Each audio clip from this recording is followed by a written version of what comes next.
O reino de Deus está no meio de nós.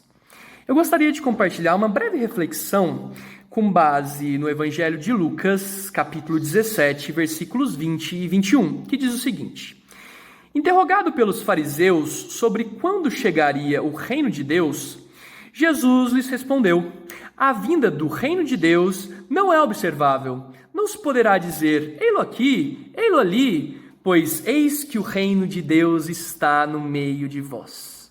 Os fariseus, assim como muitos outros religiosos na época de Jesus, buscavam encontrar o reino de Deus em alguma instituição humana observável, seja na tradição judaica, seja no Templo de Jerusalém, ou alguns pensavam que poderia ser num resgate do antigo reino de Israel, do antigo reino de Judá.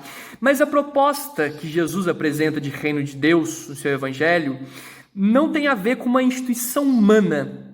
Ele não é propriedade de uma instituição humana, mas o reino de Deus que Jesus anuncia, ele se manifesta no próprio ser humano.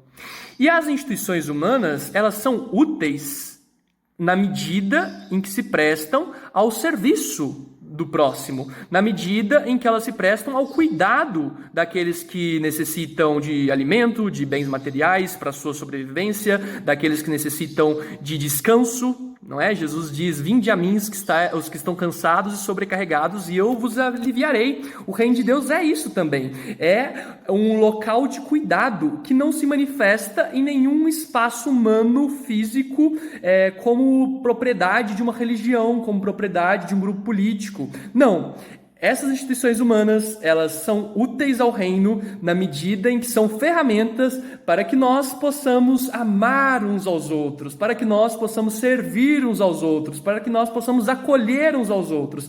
E se as instituições humanas, inclusive o cristianismo, seja qualquer igreja, denominação do cristianismo, ele perde essa dimensão de serviço ao próximo, ele perde essa dimensão de cuidado do outro, está muito longe de representar o reino de Deus que Jesus anunciou em seu evangelho.